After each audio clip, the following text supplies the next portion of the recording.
Dear students, welcome to Apex academy. Maths magic में आपका स्वागत है। आइए देखते हैं मैथ्स मैजिक। यहाँ पर स्क्वायर रूट ऑफ 1 का क्यूब और प्लस 2 का क्यूब दिया हुआ है। तो ऐसे सम को करने के लिए बच्चे लगभग क्या करते हैं कि लाइक 1 का क्यूब कर देंगे, 2 का क्यूब कर देंगे, दोनों को ऐड कर देंगे और उसका स्क्वायर रूट ले लेंगे। बट यहाँ पर ऐसे सम को करने के लिए एक ट्रिक भी है।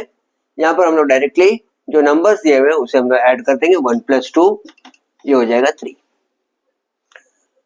अब 1 का क्यूब कितना होता है? तो 1 का क्यूब होता है 1। 2 का क्यूब कितना होता है? तो 2 का क्यूब होता है 8। 1 + 8 कर देंगे तो क्या हो जाता है? 9। और 9 का स्क्वायर रूट हो जाता है 3। So answer is correct.